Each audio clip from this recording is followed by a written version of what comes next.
Big Drive Energy Wednesday morning. It's early on a hump day. We're finally back. We had a week off. That was on me. Moving is just, I'm so over it. I'm so over it. But we've got some golf to talk about. The Irish Open was this past weekend.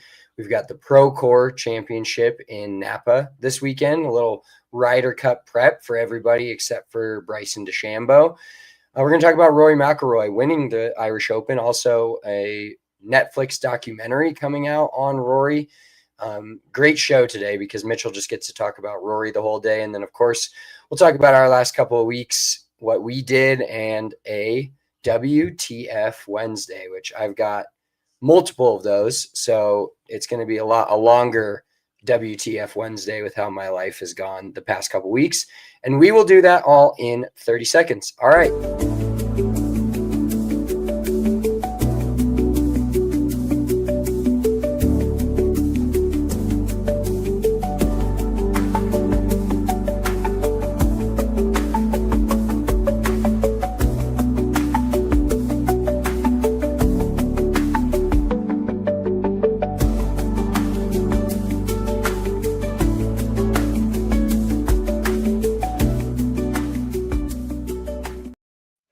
Bing bong, Big Drive Energy on a Wednesday. We are back.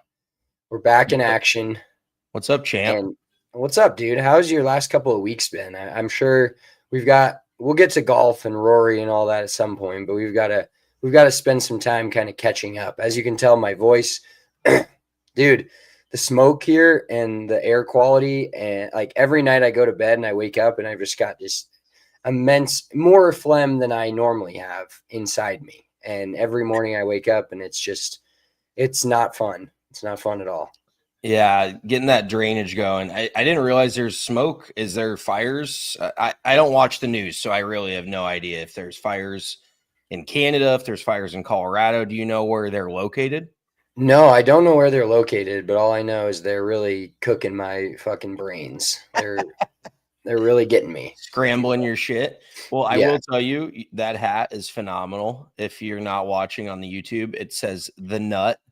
The greatest hat of all time. That is a phenomenal hat. You got me one? Yes? I did. Shout out to Zach Miller in Walnut Creek. We had our tournament there. I also want to make sure I witnessed at Walnut Creek the most insane golf shot I've ever seen in my entire life. Bar none. Okay. Bar none. So I got to get to that at some point too. Okay, so we'll get to that, but let's talk. What do you want to do? I want to talk a little fantasy football, just a little football in general. I want to talk our golf. I mean, you played one round of golf yesterday, so let's just start with that because you haven't picked up a club in how long? Well, I played in Chicago with you in late August, and then I played the Scramble late August as well. So I played 2 rounds end of August and haven't touched a club since. I haven't been back to the Ness since our victorious run. And with my current, it was hilarious because I got there yesterday, and with my current hot water heater situation, which means I have none still, we moved in this house August 19th, and it is now September 10th. We still don't have hot water, so we're dealing with that. But yesterday when I went where have you been showering then?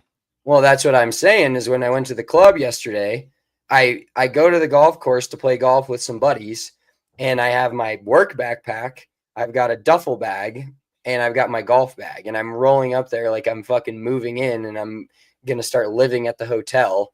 And then to make matters worse, my key card wasn't working to the locker room.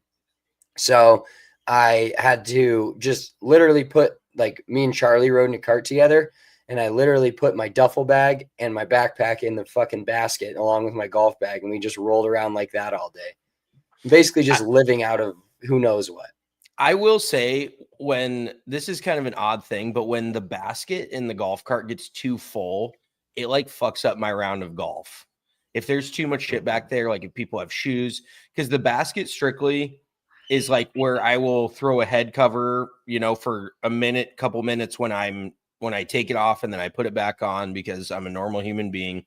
But then I usually throw like empty cans in it. That's where you keep drinks. So when somebody's got their entire life in the basket of a golf cart, it totally fucks up my round, because then I end up dropping the cans like in the back of the cart, kind of by the bags. And I mean, I don't drink every time I play golf, but relatively frequently. I actually played a fully sober round of golf on a Monday. It's so I played hard, a fully sober round of golf yesterday. It's hard crazy. though when you have buddies who are drinking and you just, I mean, you know, it's your own personal choice. I'm 30 years old. I don't need to be peer pressured. But when all three of them are drinking, and I'm like, well, I could easily just drink right now. And I was like, no, I drank all weekend. I can not drink on a Monday. Because it really, like, two surf sides don't do anything for me at this point. That's what's even the point. I'm either going to have 8 or I'm going to have 0. And that might not be the healthiest way to look at it, but that's how it's going to go for me. So I'm like, well, I'm either going to not drink or I'm going to fully get after it. And it was a Monday in the middle of the day. But these guys, so Dan, my buddy out here, is a bartender. He works Friday or Thursday, Friday, Saturday. So Sunday, Monday, Tuesday are like his days off. So it's like his weekend. So he's drinking. The other Dan that I was playing with is a liquor rep. So he's always got booze on him. He's drinking. And then the other dude, no, I guess, well, the other guy, Nico, was drinking THC laced fucking drinks. So he was just cooked out of his mind, like absolutely cracking us up. But I was the only sober one in the group. So I mean, you know, I don't really give a shit, but that's just a pretty rare occasion for me. But when, yeah, you might have to write that one down in the journal. Holy shit. Might have to chalk that one up as a W, but it sounds like you played pretty well the other day. Like, I got to give you credit. I've given you a lot of credit about your golf game lately, but it feels like you figured out Inverness a little bit. Not figured it out, but just gotten comfortable, you know what I mean, with it as your home course. You kind of know how to get around there. You know what clubs you're hitting on each hole. And it is truly amazing when you play a golf course often enough, how you actually just feel so much more comfortable. Like, you kind of know what the greens do. You're like, oh, I've hit it here before, even if it's not the perfect spot. You know, you just get the whole lay of the land, and it kind of it makes it a little bit easier. Yeah, well, you know what's funny about my round yesterday?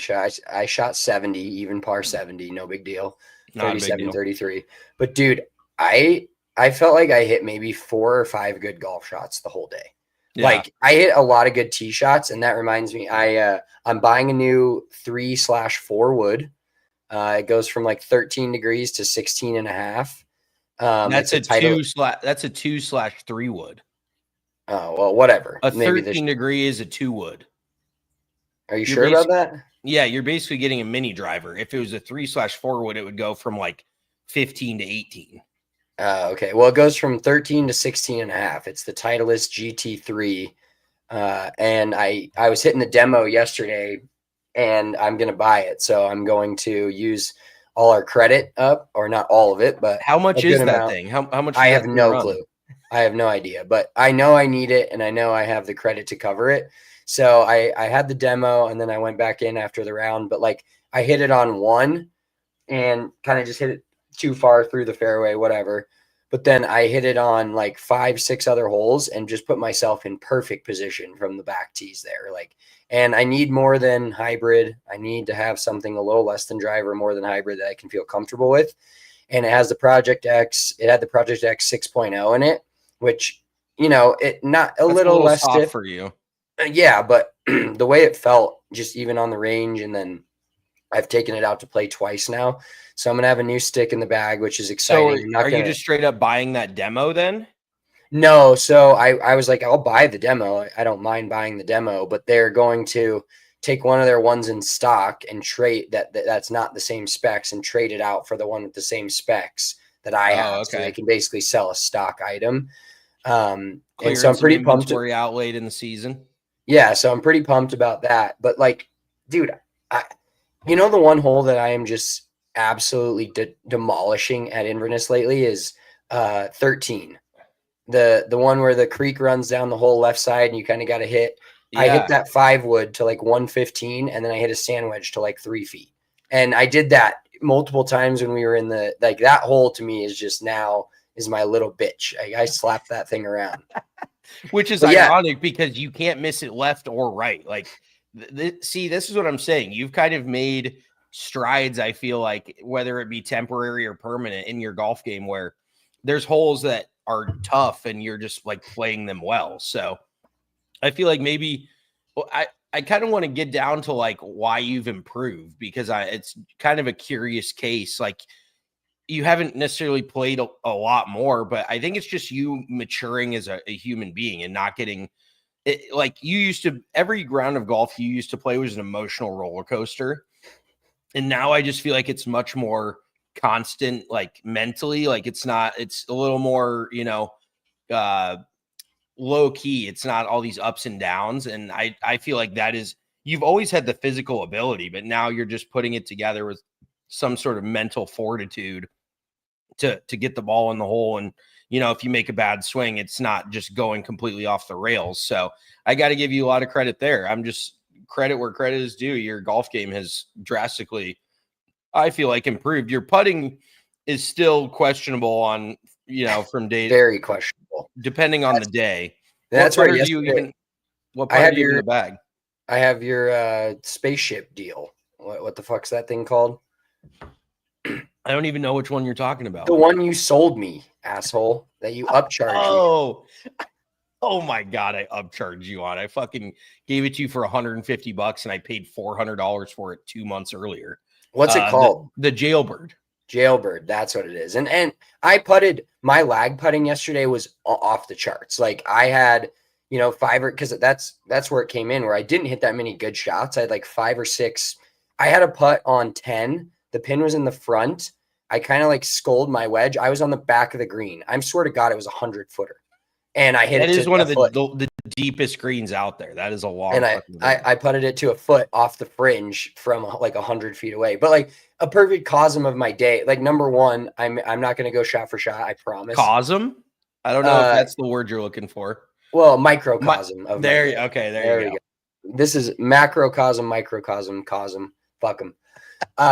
So on one, I made like a 15-footer for par, which is very out of curiosity for me. I bogey the first hole every time, it seems like, but I made out of character. I don't know. I said curiosity.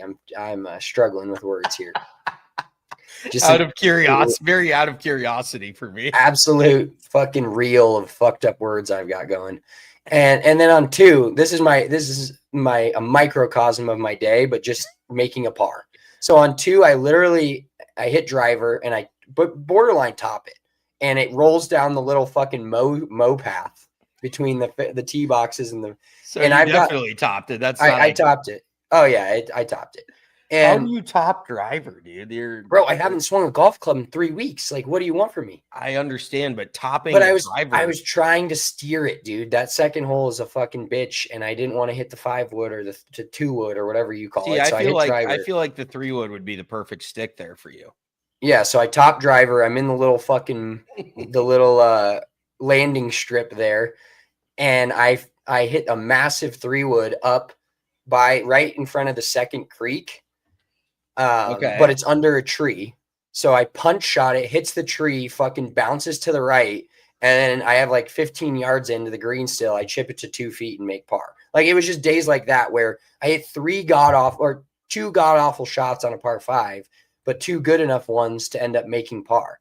And then I had some good shots here and there, but it was just a lot of like sand wedges. And when I had a chance to make birdie, I'd hit it to like 35 feet. And I'm like, I tried to like channel my inner loose Stagner and be like, oh, that's probably accurate for what I should do. But at the same time, like, I didn't have that many good opportunities to hit it close. And so I'm like hitting these sand wedges to like the other side of the green. And Charlie's like, that's a good shot. I'm like, that's fucking terrible, dude. And that's just because you're fucking hitting 6 out of the bunker doesn't mean that's me hitting a fucking 120-yard sand wedge to 40 feet is any good just because it's on the putting surface. Dude, nothing bugs me more than that when you're playing with a player that's like nowhere near your level of ability and they'd be like, oh, I'd take that shot fucking any day of the week. It's like, yeah, like I wouldn't call, like, playing golf is not necessarily our job, but you have higher expectations when you're a better player. Like, would I come to your job and be like, well, I couldn't do that? Yeah, that's not my fucking job. Like, it's totally, oh God. Hairball sounds like Spencer's. I should have muted myself. Wow. Yeah, you should have. Jesus Christ. But that just bugs me when I'm like, yeah, no shit, you'd like this shot because you're a 30 handicap. Like, I am a legit decent golfer. I do not enjoy hitting sand wedge to 40 feet. So I totally get where you're coming from there, but I'm glad you did not have to go shot for shot, because that's just not something that I'm necessarily interested in. Well, I started the round. Let me finish the round. Just get a little closer to the mic, please. Back the fuck up. 18 was sick because we were going into the match. We played front back total. We lost the front on 9. Johnny made 5 birdies there yesterday. Like, he made a lot of birdies. Johnny's a gamer now, especially that he's fully retired. All he does is golf and party. Like, he literally lives the dream. Yeah, so he made 5 birdies, and so we were one down. He birdied 9, so to make us 1 down in the front, and then we go into 18 all square on the match, 1 up on the back. And Charlie and I both make birdie. I make birdie from the fucking fairway bunker. He makes birdie from the fairway, essentially. And my birdie, though, they got a shot on that hole. So my birdie, when I made like a 20-footer. When that went in, AC still had like a par putt, like an 8-footer for par to tie the match. And then Charlie had a pop with AC. So then he makes the birdie putt, and then we just buried him. It was sick. That is impressive. 18's another hole that's not an easy birdie by any means. That's another hole that I feel like I own right now. Like 18 and 13 are my 2 holes where I just feel like I hit it the same tee shot. I hit a fucking sand wedge right into the fucking hole, and I make birdie. Yeah. No, and I honestly think too that the course only being 2 par 5s, it kind of makes you change your mindset a little bit, because you can't lean on the par 5s to score. So you're like, well, I've got to, try to make birdies on a couple of these gettable par 4s. And so it doesn't force you to be more aggressive, but I think you subconsciously play slightly more aggressive on a couple of the par 4s that you maybe wouldn't otherwise if there's 2 extra par 5s, or you're like, this is a par hole, but now you're like, okay, this is a birdie hole, and you've made a few of them. And yeah, 18 is one of the toughest greens on the golf course. So credit to you for making birdies there, because I fucking hate that hole. Like, I just don't feel like I've hit the right number on the approach shot hardly ever. It's either too long, too short, like, what is that? The Goldilocks and the 3 Bears, too warm, too cold, just right. I'm never hitting it fucking just right. It's either too warm or too cold, but no, good for you, dude. That's a solid round of golf. My round of golf, I'll just touch on it quickly. I shot 2 under on the front. I was like, oh, let's get a good round put together. So I par 10, 11, I have a 20-footer. I lip it out on the low side. I hit it 4 feet by, and then I have a left to righter, fucking miss it right, like every other left to righter that I've ever missed in my fucking life. So that sent me spiraling. I then bogeyed the next 2 holes after that for no reason necessarily. But you've played a par 5 that looks like an S, right? I think those might be the worst holes that I've ever played. Because, like, where you tee off and then you basically have to hit a diagonal, if not backward shot, and then approach you have no chance of going at it in 2. Similar to Raccoon Creek. Isn't there one at Raccoon Creek that's like that? Well, no, that's just like that half moon number, I think 11. Oh, yeah, 11. It's similar to that, but like, so this 13th hole, I hit 3 wood, and it's like a 500-yard par 5. I'm sorry. And I hit this high draw 3 wood, take it like super aggressive line. It's great.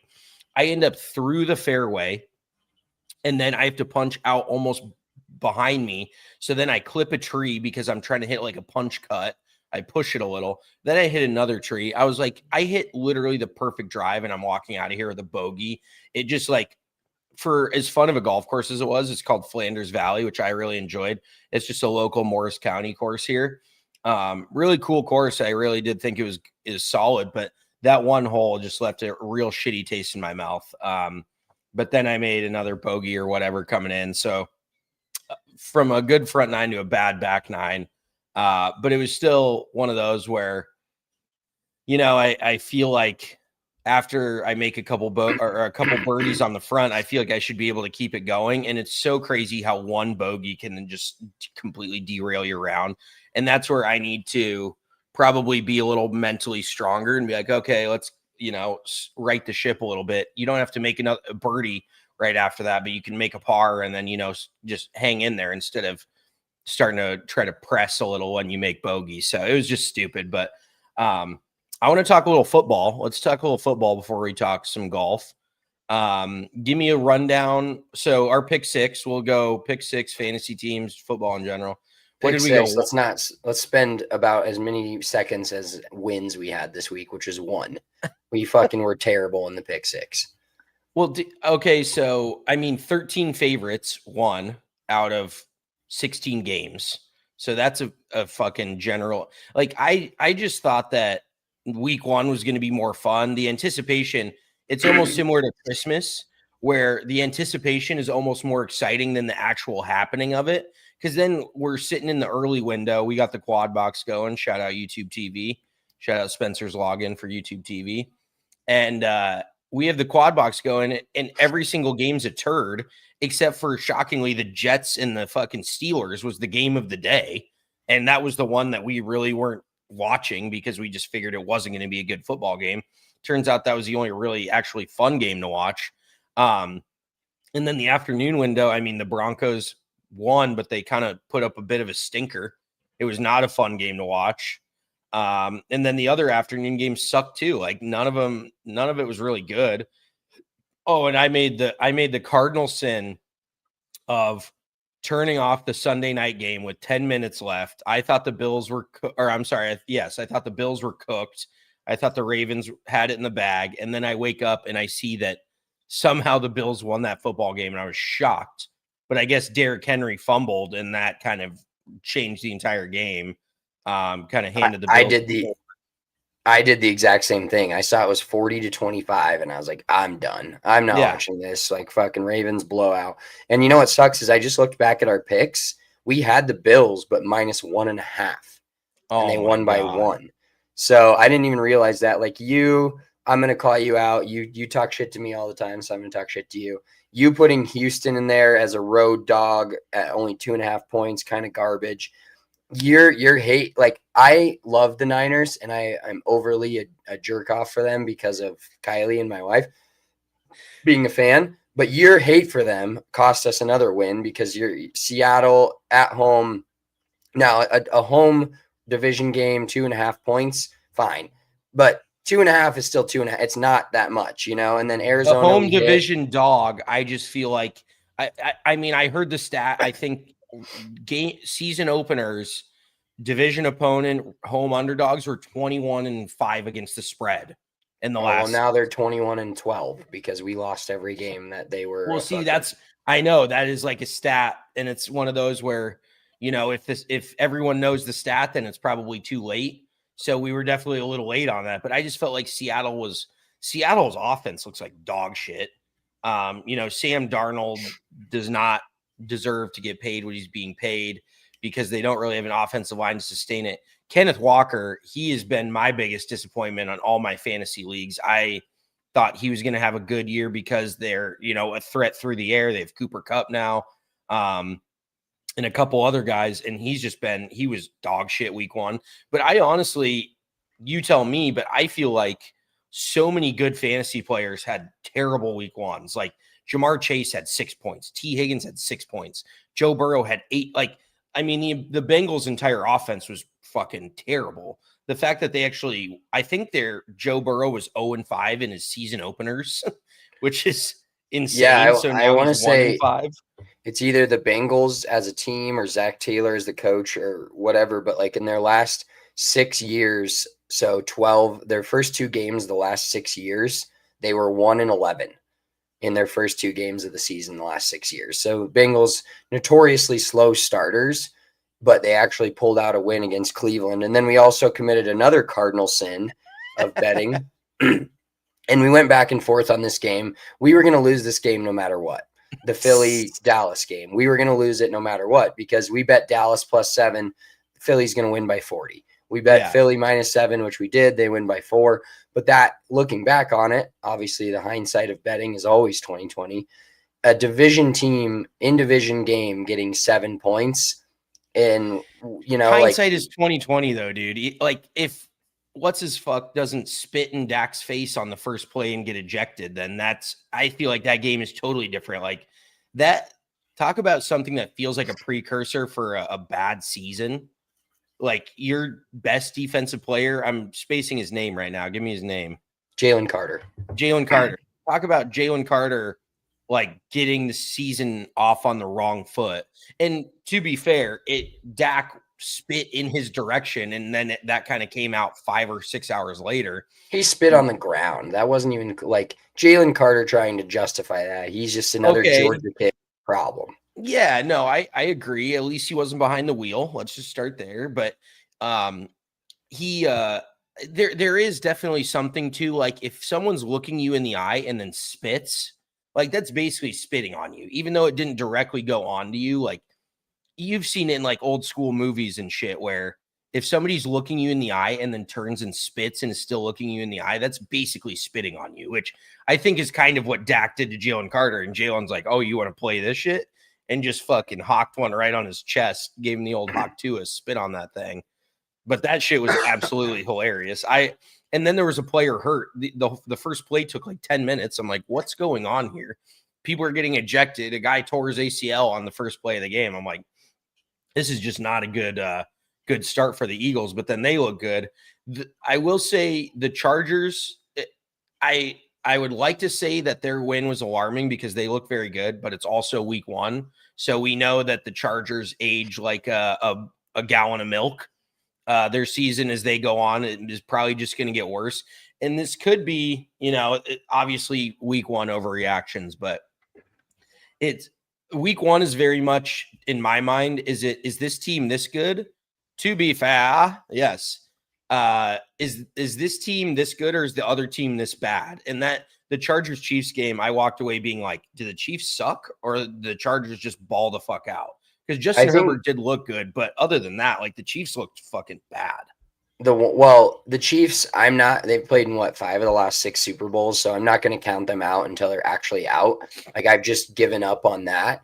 But the redeeming thing from that game was seeing the Chiefs pull out every win out of their asshole the last 5 years. When it's a close game at the end, you don't put the game away, you give them chances and they find a way to win. And that was a game where they finally didn't find a way to win.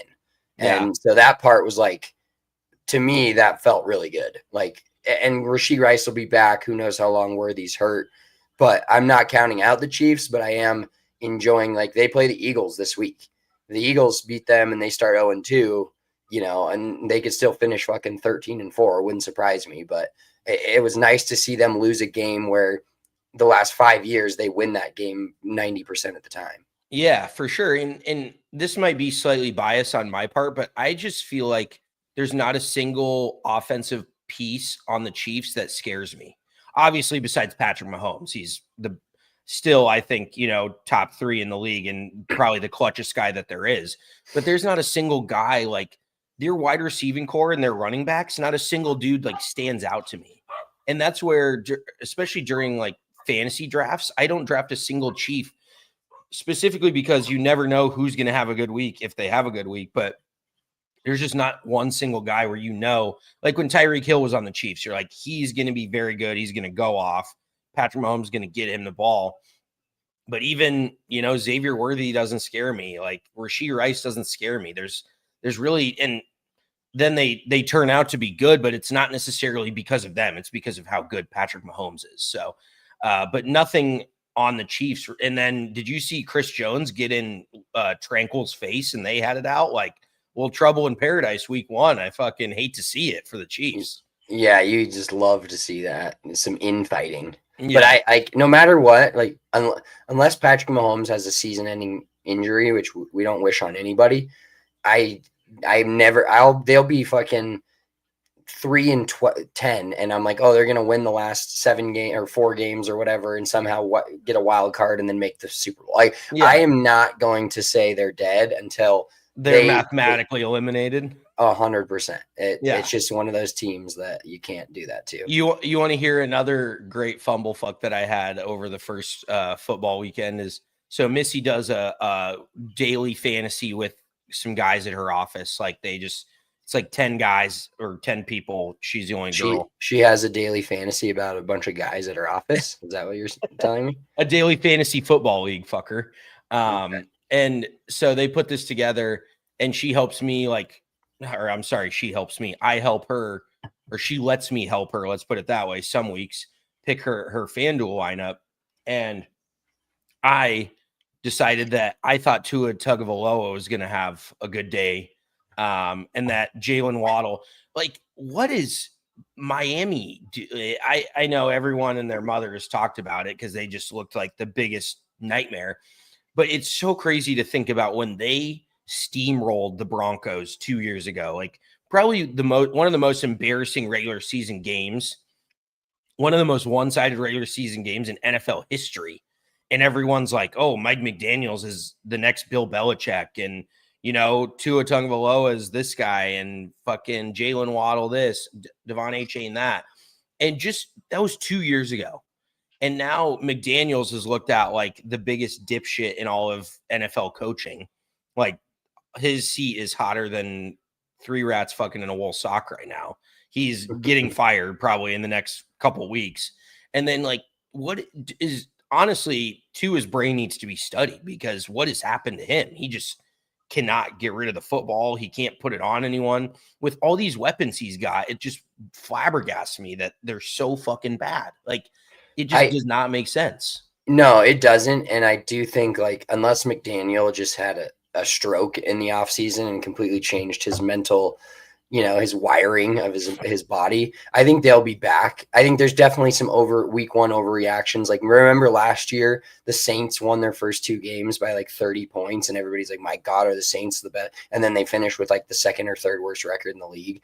So, there's going to be injuries. There's going to be teams that played shitty week one that play well the rest of the season, and vice versa. But it is pretty jarring to see. And in fantasy, I went 5-1 this week.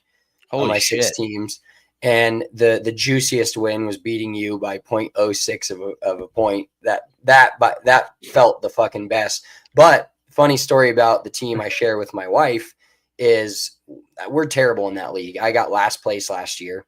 I don't know what it is about an interface, but Yahoo, I just can't do the Yahoo. I just feel like my team sucks. Nobody scores. I'm in a CBS Sports League, and I feel the exact same way. It's fucking terrible. I'm like, I'm like, these guys can't score if they're on Yahoo. Like, that's just a fact. But no, I feel that completely. The best part about that is that's kind of out of sight, out of mind league for me, because Kylie manages the team. We talk about it, but I don't have the app, and I don't have the team. I don't have the controls to it. And she was talking shit to me middle of Monday night or early Monday night, because we had JJ McCarthy as our quarterback. And she's like, this guy's a fucking bum, doesn't do anything. And his fucking second half won us the game. So I was like, what did you say about JJ McCarthy? Like, you got a problem? You come peacocking into the living room. You're like, did you see that from JJ McCarthy? And I didn't even, like I said, out of sight, out of mind. So I didn't even realize it. But then yesterday morning, I texted her and I was like, hey, how did our Yahoo end up? Like, McCarthy popped in the second half. And she's like, that won us the game. I was like, maybe you should listen to me more often. You're welcome for that pick. Maybe I've got a few good things to say every once in a while. But hand up, I thought JJ McCarthy was going to be ass. And that's another one of those. Are the Bears bad? Are are the Vikings good? Is JJ McCarthy good, or was it just the Bears defense? Because even the Bears were missing a few key guys on defense. I don't know what it is, but everybody was saying how bad Caleb Williams looked, and he missed a few clutch throws. But other than that, I thought he looked pretty damn good. For a lot of times, he was working off schedule. There wasn't a lot of guys open. I mean, the play calling definitely wasn't what it was with the Lions for Ben Johnson in years previous, but there was just a few times where he actually stepped up and he made a few really good throws to Roma Dunze. He missed DJ Moore on that like wide open corner route, and then he missed, was it DJ Moore again across the middle? But other than that, I thought he looked good. Like, I see all these Bears fans losing their minds, and rightfully so. I mean, they are in quarterback purgatory. They just feel like whoever they have is going to turn to shit. So I get that. But I actually thought he looked pretty good, all things considered. But the Vikings are just a weird team to me where, they obviously have Justin Jefferson, but then other than that, like, isn't Jordan Addison suspended? They're not really running the ball. Like, are they really going to lean on JJ McCarthy to throw it that often? But they just have a really good coach. I mean, Kevin O'Connell's like, in my mind, a top 5 coach in the NFL. So that kind of, propels you up a level further than they would go previously, in my opinion. But that actually gets me to this, and this is kind of the last football I want to talk about. But I know it's very early, and I'm not going to overreact about the Broncos. But Sean Payton's play calling was probably the most annoying fucking thing to me about week 1 of the Broncos season. The play calling looked exactly like it did early last year when Bo struggled. He threw it 40 times. We just picked up J.K. Dobbins and drafted R.J. Harvey, and they each got less than 10 touches apiece, maybe 10 each. Like, what are we doing here? Why are you forcing Bo to throw it time after time after time? On 2nd and 6, he's throwing it. Like, get it to 2nd or get it to 3rd and 2, 3rd and 3, and then let him throw a crossing route or whatever. But it just felt like it was so easy to read from even the couch. I knew exactly what we were doing on every single play. And it just feels like Sean Payton, he definitely thinks he's the smartest guy in the room. And sometimes he is, but then there's times where I'm like, dude, what are you doing here? Like, the game plan just felt fucking stale to me. I just did not. And obviously Bo did not play great, but I put it partially on Sean Payton. Like, the game plan coming into it just did not seem solid. It felt very stale to me. Yeah, I was at the game obviously and had quite a few drinks, so I wasn't too dialed in on the play calling, but I will say from what I remember of the game, the first drive that we had, I was like, oh my God, we're going to score fucking 40. Like, they just, and of course it ended in a field goal. It sputtered at the goal line, but overall, like, just how they moved the ball, the plays, everybody was open. Seemed like once they got off of the script or the plays, they weren't as successful, and the run game wasn't that successful until like you had 2 big massive carries, one from Harvey, one from Dobbins. So I hope that they continue to work that part of the game, but it was definitely a clunky game. Like, the Broncos offense did not look good, and the defense balled the fuck out. So, I mean, the defense is really, really fucking good. And it'll be very interesting because the Colts were on the other end of, is this team really good, or does this other team just suck that bad? Like, are the Colts actually a good team, or did the Dolphins just put up the biggest stinker of, the last five decades, the last couple seasons? Like, because they just looked like an absolute joke. But the defense obviously is something that we can lean on, and that's going to win us games no matter what. But the like you said, the first drive looked great, and then every offensive play call just felt like it was the same type of shit, and we still don't have anybody going over the middle. Like, in Evan Ingram already being out, that fucking sucks. But we didn't get the ball to Pat Bryant whatsoever, a 3rd round draft pick. I didn't even know he was on. I don't even know if he's on the field or not. Marvin Mims hardly touched the ball. Somehow Troy Franklin is getting these touches that I just don't I think he's like our 5th best receiver, and he's somehow the only other guy besides. And Cortland Sutton, I just got to say this once again, Bo did not have his best game. I still think Cortland Sutton is a top 5 wide receiver in the league when just on 50-50 balls in general. Not necessarily a route runner, not necessarily speed, but he is so good at, if you have him one-on-one on the outside, and that was like the Bo lack of vision. That was one of the most alarming things to me, is he had a few wide open guys that he just flat out didn't see. Cortland Sutton was wide the fuck open on that last play of the game where he just throws up a 500 ball to fucking Marvin Mims, who can't get it. But Cortland was just wide open. I mean, but Court is just so good when you give him an opportunity one-on-one. Like, I don't know why they don't just throw it to him more often. You see, like, look at what Kevin O'Connell did with Justin Jefferson and JJ McCarthy. He didn't really hammer Jefferson early, but eventually, like, I don't care if you see him one-on-one, it's going to him, like, let him be an athlete, let him make a play, give him an opportunity to make a play. And so that there's just a lot of shit about the Broncos, and like the running game for the Broncos is one of those things as well, where you can't just go, if it's not working early, you can't just go away from it. And I'm not saying you're just running into a brick wall and you keep running it, but you got to wear a defense down. And I felt like we went away from the run so early. And then finally in the second half, the Titans defense got worn down. And that's when we busted those big runs. But I felt like those runs could have come earlier if we would have ran the ball more. So I don't know. It was there's still plenty left to be decided. That's week 1. But I was definitely slightly frustrated with just the general game plan. And then, Bo holding onto the ball a little too long, Sean Payton putting him in bad spots. And I will say, though, that one pick was not on Bo. That was on Cortland Sutton. Like, it was a bad throw, but Cortland had no awareness whatsoever. He basically got it ripped out of his hands. So that was one that I think he wishes he had back. But at the same time, Bo's going to take credit for that pick, but that wasn't on Bo. Yeah, and I perfectly called the Cortland Sutton touchdown to Kylie. I was like, I saw the formation, and I said, fucking run Franklin on a post up the middle of the field, take that safety away, and then just give Cortland an inside back shoulder one-on-one ball and throw it up, and bang. So I felt pretty good about that. And that's the kind of play where it's like, why don't we do that 3 to 4 times a game? That was almost the exact same throw he made last year against Kansas City that ended up in a touchdown for Cortland Sutton, just streaking up the left sideline.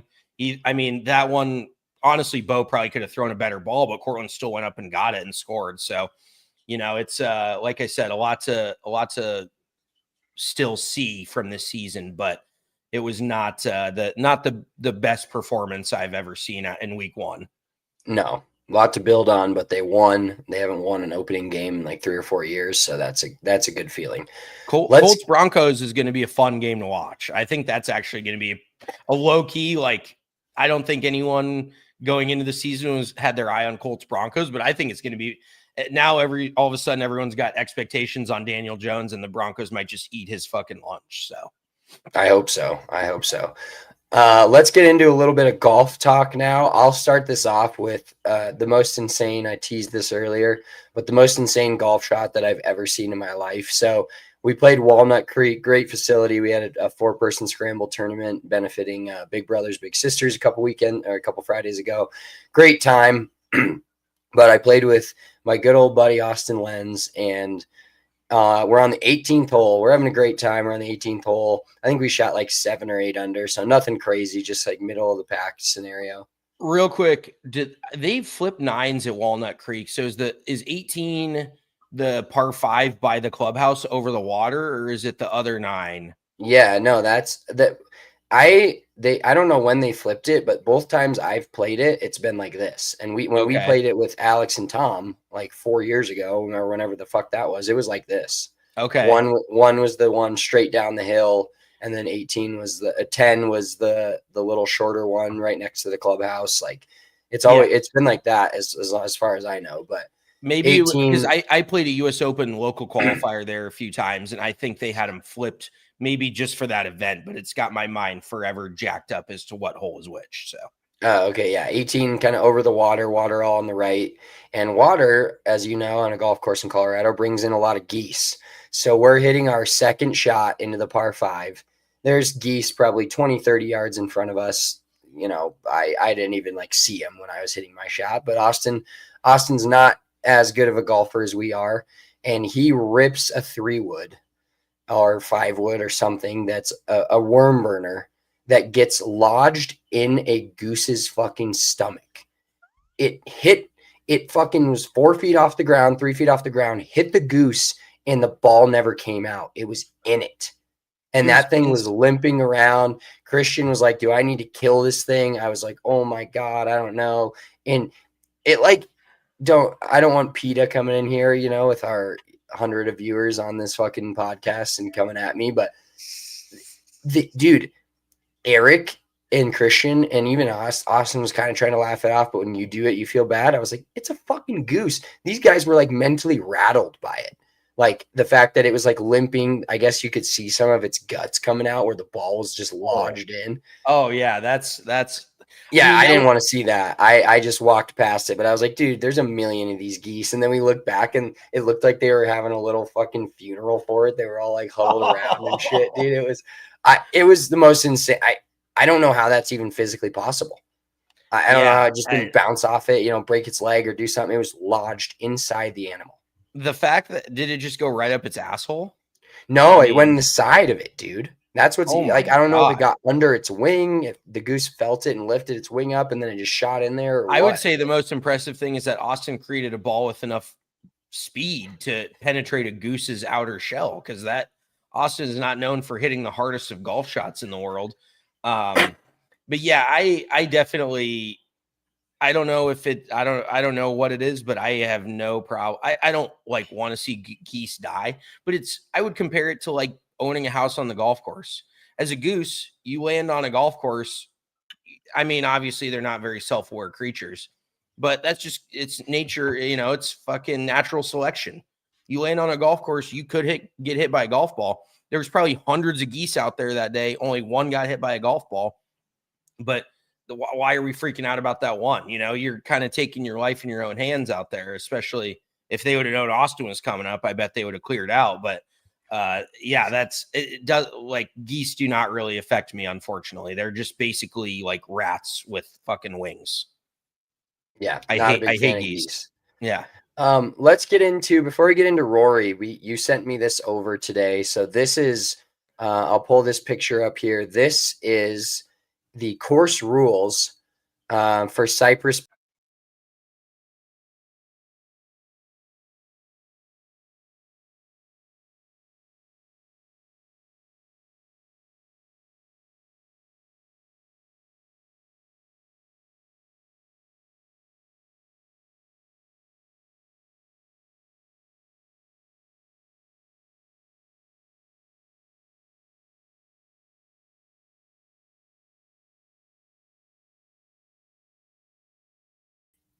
Oh man, my audio is gone that whole time. That's great. What a podcast. What a podcast. No, you booted me off the stream. It wasn't, I don't think your audio is gone. I was off the stream. No, we were both off the stream because it looks like shit here with this in the middle. Who cares? All right, fuck it. So I think my audio is gone for all of that. I'm pretty sure because I removed myself as well. So sorry about the dead audio there. We'll put a commercial in there or something. So you're not allowed to use cell phones. You're not allowed to use rangefinders. You're only allowed to play 18 holes in a day. You are not allowed to use the driving range because that's for members only. You have to use the locker room to change your shoes, which is kind of ironic that you're not allowed to use the driving range, but you are allowed to use the locker room. Right. You have to wear appropriate attire, collared shirt, whatever. That makes a little that one makes sense. And then please arrive to the club between 7 and 7:15. You have to yield to members play if requested. You just skipped right over that one. I think that's pretty wild. They're like, oh, well, my eyes must be going shit because this is tiny. Because somebody could just roll around and big dick you and be like, I'm a member, I'm playing through. And like, you just have to sit there and take it. Like when Seth got spit on in Superbad, you're just taking one right on the chest, fucking Dak Prescott style. You're like, okay, I'll just let you play through. But is there anything there? It just kind of made me think, what do you think is the most like ridiculous country club rule? Because I just got to say, hats off in the clubhouse might be the dumbest thing. Like not being able to wear a hat inside. Am I at the White House? Like, where am I here? It's just, that is one of the craziest rules, especially on a hot day. You've been outside all summer, or not all summer, all day on the summer, in the summer weather, sweating your ass off. Your hair's all gross. Why are you forcing me to take a hat off? But also not being able to use a driving range. That is probably one of the most out of pocket country club rules. Like what are you just supposed to show up cold turkey and hit it because you're not a member there? Like that is, and like you said, what an oxymoron of being able to use the locker room, but not being able to use the driving range. Yeah. You like, and making you change your shoe. Like you can't change your shoes outside. That's like a pretty standard thing that a lot of country clubs, and I still do it. Like one thing I've never understood is, there's a lot of these like country club rules, and there's a lot of rules to checking in, and we've made fun of that and made it a good following on TikTok from just doing that. But I've never understood the making fun of the changing your shoes in the parking lot guy. Like Yeah. to me, you know, like at my course, for instance, if I go to change my shoes in the locker room, I have to walk fucking borderline half a mile to get the locker room from my car, put my shoes in there, and then drop my bag off. And then when I leave, I have to go all the way back there, do it again, and then walk out. Like I'm gonna fucking pop my tailgate down from my truck. I'm gonna fucking take my shoes off, and I'm gonna put my golf shoes on. I'm gonna walk up to the clubhouse and check in. Like I Yeah. don't get that. I think that is just such an old school way of thinking that you somehow need to put your shoes on in the locker room. Like that just does not make any sense to me. And one other thing that I cannot stand at private clubs is when they make you valet your shit. Like I got it. I can carry my own bag and put it in the club drop. I don't need it, and then you just feel obligated to tip these guys, which obviously you do. But if you don't have cash on you or you only have 20s, like, am I giving this kid a $20 bill for pulling my clubs out of my trunk and throwing them on the bag drop? Like, that seems a little excessive as well. So I guess it's a lack of preparation on my part. What did you think? So in the Cypress Point rules as well, it was 175 a bag for caddies. That feels slightly high. I don't know. Like if you're double bagging it and you should make $70 an hour on a 5-hour day. Like I don't know, that feels slightly high, but at the same time, if you're playing Cypress Point, then what is $175, I guess. So there's definitely two sides to that. But I actually heard, because they played the Walker Cup there, we got to see quite a bit of that. I saw that a lot of people think that Cypress kind of sucks. Like the front nine is just no good, and then the back nine is like one of the best nines in the entire world, like arguably better than Pebble, anything. And you've got that 17th hole, that's that long par 3, basically over a cutout of the ocean, which just looks bananas. Like I would make 5 there in a heartbeat. But it is one of those courses that, for having as much national recognition as it does, I've heard that it's just not quite as good as you would hope it would be. And I could be completely off base. I've obviously never played it. But like Pebble, you kind of know what you're getting. I've heard Poppy Hills is phenomenal out there. There's all that great golf, but Cypress, is that one on the bucket list for you, or what would you put in front of it out in that area if you could? I don't know. I feel like I haven't played a ton of golf, like really high level golf courses outside of Colorado. We've played Harding Park, which was incredible. We've played Whistling Straits, which is incredible too. I don't really have like a bucket list, to be honest. I just love getting to go play in cool different spots, but I'm not the big like, oh, I've played here kind of guy. Like I do enjoy it, but I if I get to go play 18 holes of golf, unless the place is a complete goat ranch, then I'm usually pretty happy about where it's at. It's not a badge of honor as much for me. Like, and I'm sure I'd feel this way about a lot of the other courses if I played them. But like Whistling Straits, I'd go back there every year just because I love the feel of the golf course, the feel of being in Wisconsin in the summer, and how it feels like very small town. You get to the golf course and it just feels very prestigious. And like I said, I'm sure all these other courses feel that way. You get on the property and you're like, oh my God, this is unbelievable. But I'm also not that uppity, like, I fucking need to do this and that and need to play this course, like that's just not me.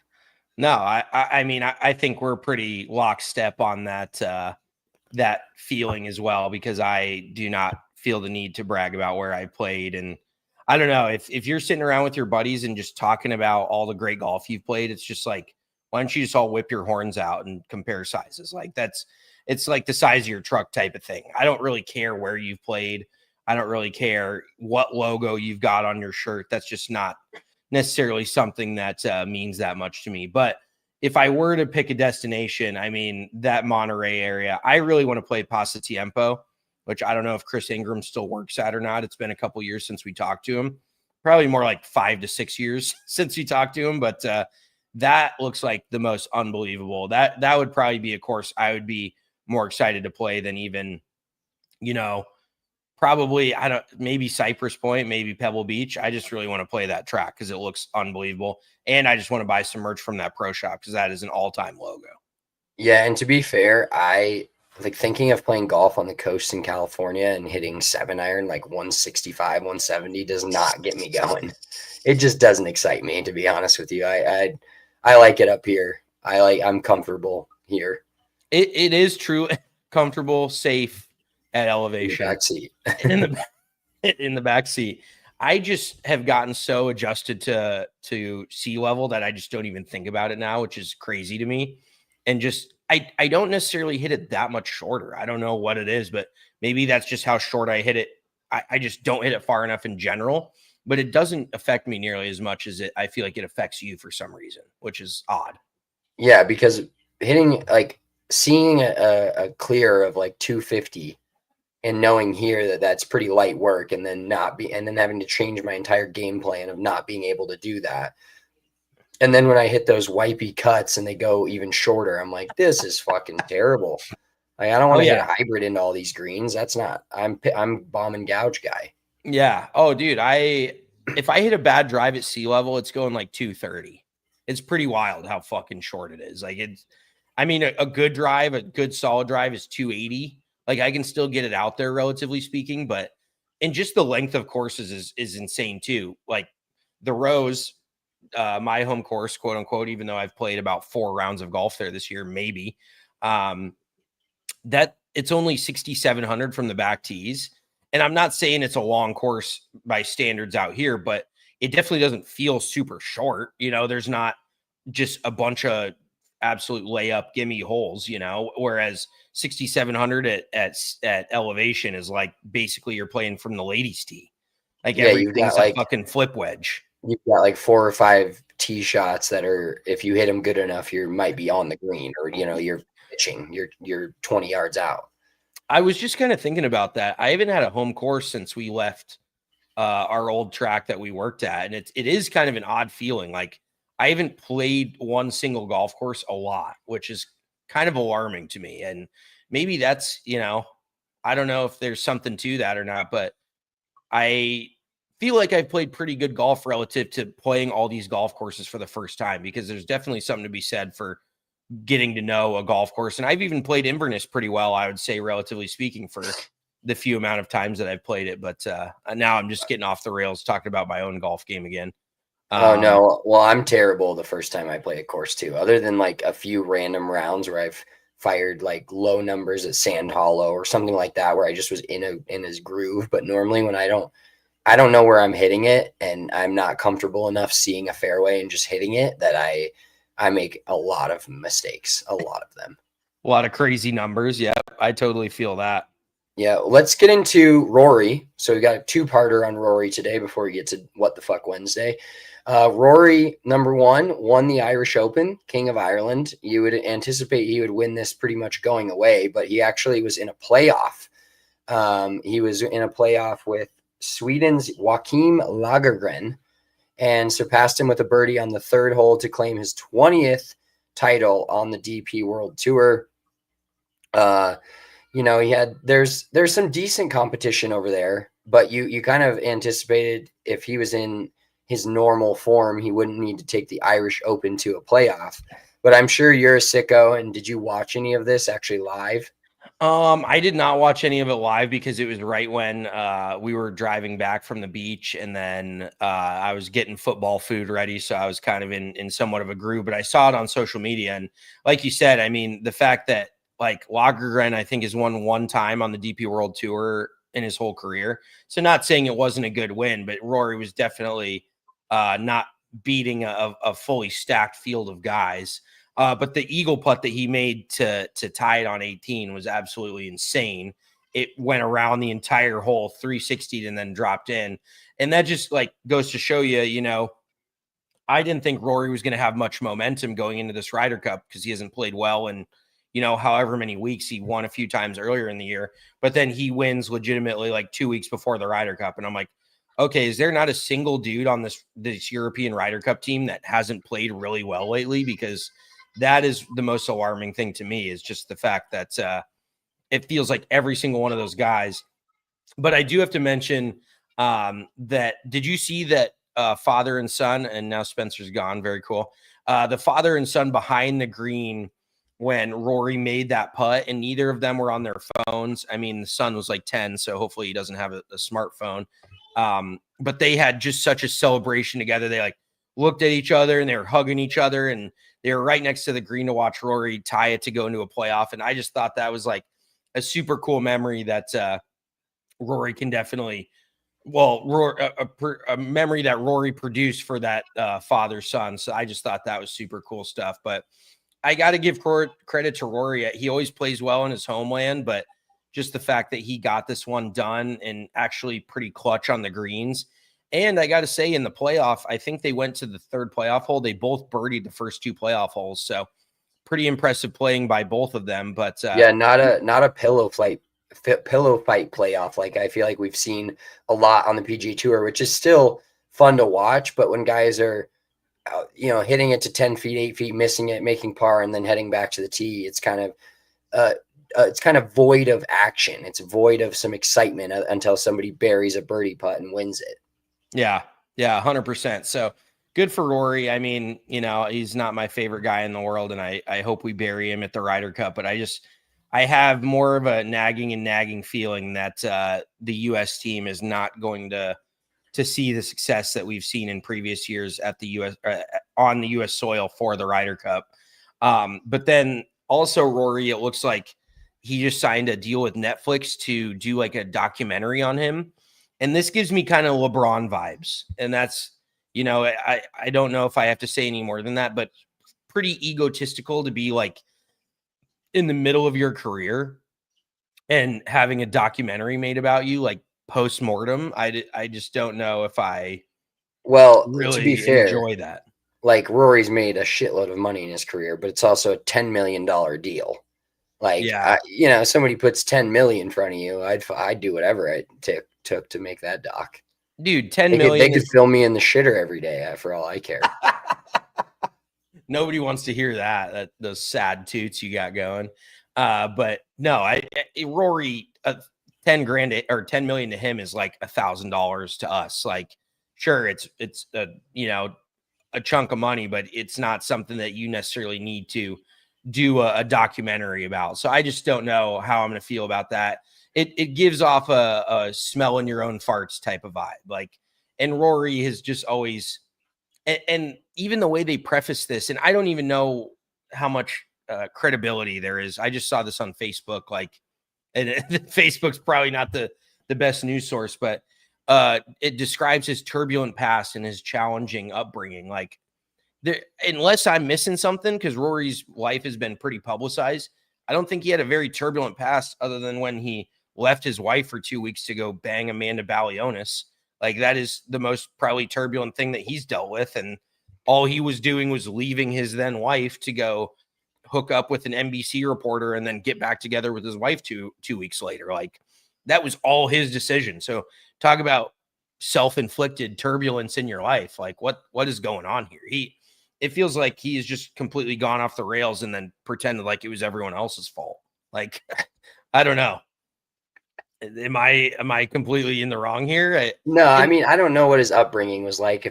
I don't think it was like Maverick McNeely level, obviously, but he wasn't in the fucking streets of Chicago either. He wasn't in fucking Harlem. So I think it'll be worth watching. And I think as much as we kind of talk shit about him on this show, and there's a few people out there that feel kind of the same way we do, it's for Netflix, it's a slam dunk to get him on something. Like, even though Scotty Scheffler's the better player, like, would you really watch, maybe you would watch a Scotty Scheffler documentary because it's the excitement of not a lot that you get to see and inside of a guy that doesn't. It's similar to Nikola Jokic. Like, if you take out the Nuggets bias and the fact that he's our favorite player, maybe a documentary on him isn't the craziest thing because it's more chill and not doing as much and he's just dominant. Versus Rory, if they make this with his, his past and then, his 2-week hiatus with Balionis and all these other things, like, there's enough fans out there that I think this would pop. And that's why they paid him $10 million to do it. And I think, it's cool to see this happening for golfers. And I hope this becomes more of a normal thing going forward versus, obviously Rory's going to be the starter of it, and full swing is cool, but I think it'll be interesting to see the different dynamic of how diving into just one guy's life and how this looks versus diving into 10 different players and kind of giving them all their little snippets of fame. For sure. And I just want to preface it with this. How funny would this shit be if we just talked about this for 5 minutes and it's the center shafted driver situation where it's just literally not happening and we just bought it because I saw it on social media? That could be 100% the case here. I have no idea if this is actually happening or not. Maybe do you want to Google it and see if there's any sort of merit to what is being spread around Facebook, or if it's just some fucking click grabbing one-off golf site that's posting crazy shit? Because it very well could be the case, and that would just be laugh out loud funny. Once again, we can just get clowned. It might be. I don't see it anywhere on this. I mean, okay, so maybe we just get ahead of this and say that it's probably going to happen at some point. You got to think that this shit is happening. Maybe not now, but maybe 5-10 years down the road, they're going to do something on Rory McIlroy, and it will. He'll be sniffing his own farts and smelling it then as well, because that's just everything on Google. Everything on Google's about, you got to start fact checking yourself, but everything on Google's about full swing right now. So okay, maybe, we'll just say we're prefacing for when it does actually happen, but fuck these shit posters and you didn't even click the comments. Like, you just screenshot it, send it to me, and fucking take it as truth. Well, are you a who boomer? knows? We could be breaking news right now. Maybe they were the first to have it and we're just spreading the word. Maybe that's why Google doesn't have it. They're not a really widely known search engine. Like, oh fuck, that's funny. Fuck, yeah, that's on me. Hand up, I got by the internet once again. Oh my maybe God. You never know though. I mean, that is the beauty of a lot of these takes, is if they're in the future, then it remains to be seen. I'm not for sure wrong. I just might not be right for 20 years. They might not do it until I'm fucking 60. Who knows? So, but that is absolutely hilarious. What else did we have before we get to picks for the Procore Championship? Correct. Oh yeah, we'll tweet those out. I didn't get the graphic made and I didn't get my picks in, so we'll tweet out picks and put them on Instagram. So make sure you're following us at Big Drive Energy Golf and at Big Drive Energy on Twitter. Let's get to What the Fuck Wednesday, because it's been a couple weeks. So there's been a lot of them. I've already talked about my hot water heater situation, but my first What the Fuck Wednesday just happened about 4 hours ago. So with this hot water heater situation, I've been showering sometimes at your house, but I go to the gym almost every day, Monday through Friday. So I've been showering at the gym. No problem. Or showering at my golf club. Just wherever I can find a hot shower, I'm in, really. And you're basically a hobo at this point. Yeah. And then this morning I show up to the gym and I go to put my stuff in a locker by the showers, and it said, "We have no hot water." And it says, "But cold showers are fun too." And I was like, "No, they're fucking not. I've done multiple of them because I had to, and they're not fun." So it was a rough start to my day. But another What the Fuck Wednesday from the gym as well. I was working out there the other day. I'm at a new gym, so I don't know any of these people. Not that I knew anyone at my last gym. I just would see the same people every day. And now I'm seeing all these new people. And the other day I go, work out. I go to the locker room and I take my shirt off and it feels like crispy. And I'm like, why the fuck? Like, obviously a little sweaty, but I have like the biggest booger on the front of my shirt that I just worked out with for an hour. Like, it was almost an inch long and just peeled. I just peeled it off. It was stuck to my shirt. And I was like, holy shit, I look like such a scrub fucking walking in here, showering here. Like, do I live in my car? Maybe. Like, what the fuck?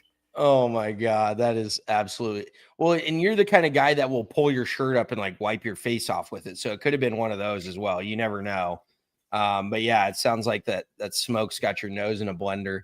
My What the Fuck Wednesday is I got caught waving at somebody that was waving at someone behind me, and I recognized it like in real time. It was I was walking off the beach, and we were at the beach last weekend. It was like the last nice weekend probably that we're going to have here, warm enough to go to the beach. And the house right off the beach. Missy knows the owner of the house. What's her name? Who cares? Who gives a fuck? So right behind me at the top of the beach is like a little deck where the older people sit at the top, before you walk down onto the beach. So there's some older people sitting up there, and this lady's out on her deck, and she can kind of tell that I'm like looking at her because she's laying, like, she's probably in her 50s. She's laying out on her deck. And I wanted to say hi because I've, kind of walked by her a few times, and she waves, and I have like the snap second, and I put my hand up, and I'm like, she's not waving at me. And I'm waving. I felt like Woody in fucking Toy Story. I'm waving at her, and I realized she's 100% waving at the people behind me. And I'm like, oh my God, dude, I just wanted to shrivel up. And I was like, I kind of like looked at my hand. I was like, yeah, I'll go fuck myself. Like, oh, dude, there's just nothing worse than that and I just knew immediately, like, my body and my brain, that's how I know they're not that connected, because my brain knew what was happening and my body was still just like, yeah, let's wave at this lady. Yeah. I was like, oh, dude, this is the absolute worst. So that was just a good embarrassing. Oh, her name's Carmen. That's what it is. That's God. My brain is just firing today. But then we walked by her again, and Misty said, hi, Carmen. And I was like, I should have been like, you see me waving at you earlier like a fucking idiot? Because that's the worst. So just another embarrassing thing to chalk up for Migsy in the L department. And I went 1-4 I went 0-4 in my fantasy leagues this week. So for the year I had last year, I came out fantasy king. Absolute stinker. Hey, it's not how you start, it's how you finish, motherfucker. Yeah, hoping you're like the Cincinnati Bengals of fantasy. Just a couple rough weeks to start, and then you get it all back together. Fingers crossed. I feel like I got the guys. They just need to. I don't know who I need to give a pep talk to, but it's a lot of different dudes because I have 4 teams, and I need them to figure it out because I can't. As a self-proclaimed king of fantasy football, I cannot have these kind of performances on my hands. No, absolutely not. Well, thanks for everybody for tuning in to this edition of Big Drive Energy. We'll be back next week. So next week, we are going to power rank all of the Ryder Cup players, just 1 through 24. We'll power rank that live on the show. And then the following week, we'll have a full Ryder Cup preview. It's 2 weeks away. We're getting close. We'll talk about the Pro Core Championship. A lot of big names in this. The people in Napa are lucking out, not like they already have their whole lives as they fucking live in Napa, California. But they're getting a little treat this week of a lot of the Ryder Cup guys going into it. And so it should be fun to have golf back on the TV because it's one of those things where you can just kind of watch it. It's just always on. And when, there's football and then there's obviously Saturday and Sundays, but Thursday, Friday, you get some sports, live sports, and more sports. But it'll be nice to have a PGA Tour event back, especially this one with like a little bit of juice and you're kind of seeing a final tune-up from the guys before they head to Bethpage and play the Ryder Cup. So make sure you're tuning in with us each week. Wednesday, we'll be back next week live. Make sure to check our social media accounts at Big Drive Energy and Big Drive Energy Golf for our picks. Those will come out later this afternoon for the Pro Core Championship. We appreciate you all. Have a great second weekend of NFL football, college football, finally getting over most of the shit games, getting into the conference play. It's a great time for sports. It's a great time for paying attention to golf. And now that it's fall, I'll be playing more golf myself. Get out there and play golf in the fall. If most likely wherever you live, it's going to be worth it. We'll talk to you next week. Have a great weekend. Peace.